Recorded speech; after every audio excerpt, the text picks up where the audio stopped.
सास, बहू और ताबीज। सुप्रिया का रोज किसी न किसी बात पर अपनी बहू तारा से झगड़ा होता ही रहता। दोनों स्वभाव से जिद्दी और अड़ियल थे। दोनों में से कोई भी एक दूसरे के आगे झुकना नहीं चाहता था। फिर एक दिन, तारा कहाँ मर गई थी तू अभी तक? सुबह से शाम हो गई, घर में इतना काम पड़ा है, ये सब छोड़कर कहाँ मौज मस्ती करने गई थी? आपके घर के सारे काम करने का मैंने ठेका नहीं ले रखा। आप भी तो अपने दोस्तों के साथ किटी पार्टी करने जाती हैं, तब तो मैं आपको नहीं टोकती। अरे मैं तेरी सास हूँ, तू मेरी सास नहीं है। सास है तो क्या मुझे चैन की सांस नहीं लेने देंगी आप? बहुत जबान चलने लगी है तेरी आजकल। आने दे मेरे बेटे को घर पर, फिर देख तेरी कैसे क्लास लगवाती हूँ। आपके पास और काम ही क्या है? बाहर पड़ोसियों से मेरी बुराई करना और घर में पति से। हाँ तो अब तेरा काम भी तो ऐसे ही होते हैं ना। तारीफ के लायक कोई भी काम किया है तूने आज तक? बस जुबान चलवा लो, कैंची से भी तेज चलती रहती है। सिर्फ जुबान ही नहीं, हाथ पैर भी चलते हैं, जिनकी वजह से आपको घर में इतनी सफाई देखने को मिलती है, वरना आपको तो अपनी किटी पार्टियों से फुर्सत नहीं मिलती। तो कहना क्या चाहती है? घर का क्या सारा काम तू खुद अकेला करती है? तो और क्या नौकरानी करती है? इसी तरह तारा और सुप्रिया में आए दिन लड़ाई होती।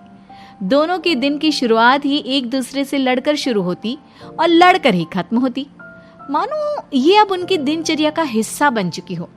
शाम को तारा का पति वैभव घर आता है। वैभव को देखते ही उसकी माँ सुप्रिया उसके पास आती है और कहती है, बेटा वैभव, अच्छा हुआ जो तू आज जल्दी घर आ गया। देख ना तेरी बीवी सुबह से मुझसे लड़ी जा रही है। माँ की बातें सुनकर वैभव तारा को जोर जोर से आवाजें देने लगता है। क्या हुआ जी, इतना चीख क्यों रहे हो? तारा, तुमने आज फिर माँ से लड़ाई की? अरे लड़ाई मैंने नहीं की, शुरुआत पहले इन्होंने की थी। समझा दीजिए अपनी माँ को। मुझे कहीं भी आते जाते टाइम टोके नहीं, वरना मैं अपना सामान बांधकर मायके चली जाऊंगी। इतना कहकर तारा वहां से चली जाती है। ये सब क्या चल रहा है माँ? किसी दिन मैं आप लोगों के चक्कर में जरूर पागल हो जाऊंगा। आप लोग कभी प्यार से क्यों नहीं रहते? अरे वो हमेशा मेरी बातों का उल्टा जवाब देती है बेटा। अब तू ही बता मैं क्या करूं? तो आप उसे ताने मारती ही क्यों है माँ? वाह बेटा वाह, तुझे मेरे ताने दिखते हैं, उसका बात करने का तरीका नहीं दिखता। देखा नहीं वो किस तरह से बात करती है मुझसे। मुझे माफ कीजिए माँ, मुझे आप दोनों के बीच में पड़ना ही नहीं है। आप दोनों ही एक जैसे हो। इतना कहकर वैभव वहां से चला जाता है। वैभव के जाने के बाद सुप्रिया सोच में पड़ जाती है। धीरे धीरे समय बीतने लगता है और एक दिन सुप्रिया को पता चलता है कि उनके गांव में एक महात्मा ठहरे हुए हैं जो वशीकरण करना जानते हैं। तो सुप्रिया भागते हुए उन बाबा का पता ढूंढने निकल पड़ती है। इस बात की खबर जैसे ही तारा को चलती है, वो भी उस बाबा की खोज में निकल पड़ती है। अगले दिन सुबह, आज तारा और सुप्रिया दोनों ही बहुत अच्छे मूड में होती है। ना सुप्रिया तारा को देखकर कोई ताना मारती है, ना तारा अपनी सास से बेवजह उलझती है। दोनों मिल बांट कर रसोई में काम करती हैं। भाई तारा, जरा मुझे वो चाय पत्ती पकड़ाना। ये लीजिए माँ जी, क्या आप मेरे लिए भी चाय बना देंगी? अरे हाँ हाँ, क्यों नहीं। इसी तरह दिन बीतते हैं और दोनों का रिश्ता भी निखरने लगता है। ऐसे ही देखते 3 महीने बीत जाते हैं। आजकल ये मैं क्या देख रहा हूँ? अचानक आप दोनों के बीच इतना प्यार कैसे हो गया? एक दिन था जब कभी माँ आप तारा को ताने देते देते नहीं थकती थी, और तारा, तुम पहले तो कितना उलझती थी माँ से, तो अब ये अचानक क्या हो गया आप दोनों को? अरे यह सब तो एक बाबा का कमाल है, जिसने मुझे ये ताबीज दिया था। सुप्रिया के हाथ में बंधा ताबीज देखकर तारा चौंक जाती है। ये ताबीज तो उस बाबा ने मुझे भी दिया था, आपको अपने वश में करने के लिए। इसका मतलब तू भी उस बाबा से मिलने गई थी? आपकी हरकतों की वजह से ही मुझे जाना पड़ा था। ये सब क्या चल रहा है? मुझे तो आप लोगों की कोई भी बात समझ में नहीं आ रही। सुप्रिया वैभव को सारी बात बताते हुए कहती है, अरे जैसे ही मुझे पता चला कि हमारे गांव में जाने माने तांत्रिक बाबा आए हुए हैं जो वशीकरण करना जानते हैं, तो मैं बिना देरी किए उनके पास चली गई और बहू को अपने वश में करने की इच्छा उनके सामने रखी, जिससे ये मेरी हर बात माने। बाबा, मैं अपनी बहू से बहुत दुखी हो चुकी हूँ। वो मेरी एक बात नहीं मानती। आप कुछ ऐसा कीजिए बाबा जिससे मेरी बहू मेरी हर बात मानने लगे। पहले आप मुझे अच्छे से बताइए, आपको अपनी बहू से आखिर परेशानी क्या है? बाबा वो मुझसे कभी प्यार से बात नहीं करती। मैं उसे एक बात सुनाती हूँ तो वो पलट कर 4 बातें सुनाती है। आप कुछ ऐसा कीजिए ना जिससे मेरी बहू सारी बातें मानने लगे।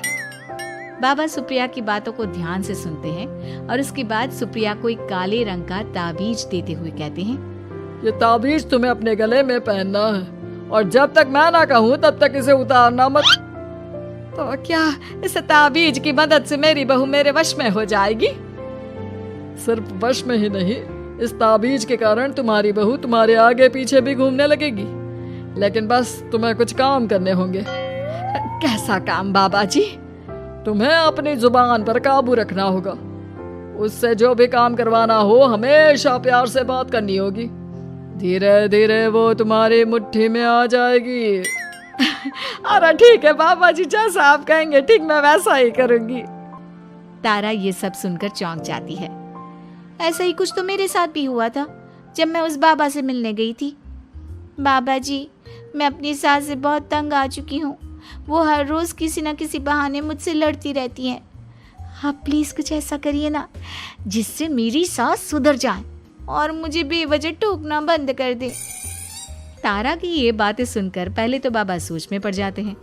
उसके बाद वो तारा को भी काले रंग का ताबीज पकड़ाते हुए कहते हैं, ये लो बिटिया, इसे अपने गले में पहन लो और जब तक मैं तुम्हें इसे उतारने के लिए ना बोलूं तब तक इसे उतारना नहीं।